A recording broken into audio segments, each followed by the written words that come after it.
அது வந்து பொதுவாகவே நீங்கள் தமிழ்நாட்டில் பார்த்தீங்க அப்படின்னா எங்கேயுமே இந்த பிரச்சனை வந்து அதிகமாக இருக்காது. ஆனால் மக்கள்லாம் வந்து கொசு அதிகம் ஆயிடுச்சு, கொசு கடிக்குது அப்படி சொல்கிறதாலே நாங்கள் எல்லா தெருலையுமே மூளைக்கு மூளை வந்து சிசிடிவி நிறைய வச்சுருக்கோம்.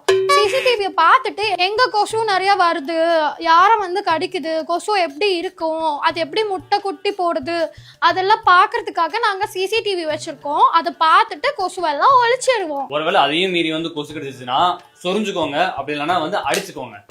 ஆமா, இது பண்ணீங்கனாலே கொசு செத்துரும். தூய்மை பணியாளர்களுடைய கோரிக்கையை நிறைவேற்றுறேன்னு சொல்லிட்டு அவங்க அடிச்சு விரட்டி விட்டீங்களே, அவங்களுக்கான கோரிக்கை நிறைவேறுமா வேறாதா? ஏமா எந்த ஊடகம் நீ? எந்த ஊடகம்? யார் நீ? எங்க இருந்து வர? யார் சொல்லி அனுப்பிச்சு விட்டா? எந்த கட்சிக்காரங்க அனுப்பிச்சு விட்டாங்க? சார் கேட்குற கேள்விக்கு பதில் சொல்லுங்க சார். ஏமா நீ சொல்றதுக்கு நான் அதிகமா கேட்கணும், உங்களால பதில் சொல்ல முடியுமா?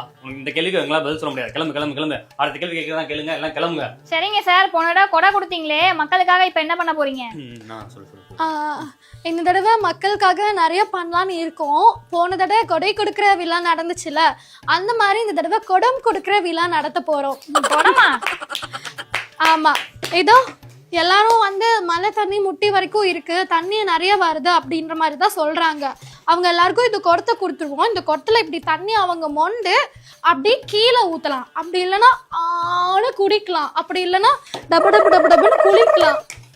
எப்படின்னா அதுக்கு